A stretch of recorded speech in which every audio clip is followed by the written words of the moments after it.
हरे कृष्ण. भगवद्गीता अध्याय 1 अर्जुन विषाद योग. श्लोक 46. संजय उवाच एवमुक्त्वार्जुन संख्ये रतोपस्थ उपाविशत विसृज्य शशरं चापं शोकसंविघ्नमानसः. संजयः उवाच.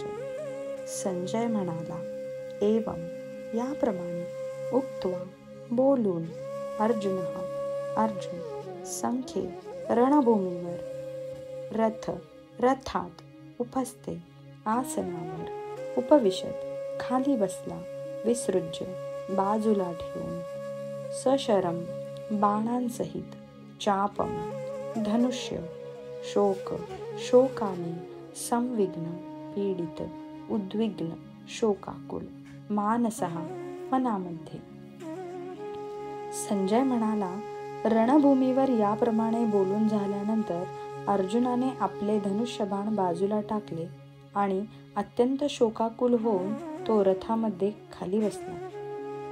तात्पर्य: आपल्या शत्रूच्या व्यूहरचनेचे अवलोकन करताना अर्जुन रथामध्ये उभा होता, पण तो शोकाने इतका व्याकुळ झाला की आपले धनुष्यबाण बाजूला ठेवून तो पुन्हा खाली बसला.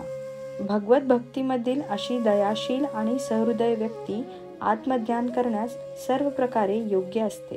अशा रीतीने भगवद्गीतेच्या अर्जुन विषाद योग नामक पहिल्या अध्यायावरील भक्तिवेदांत भाष्य संपन्न. हरे कृष्ण.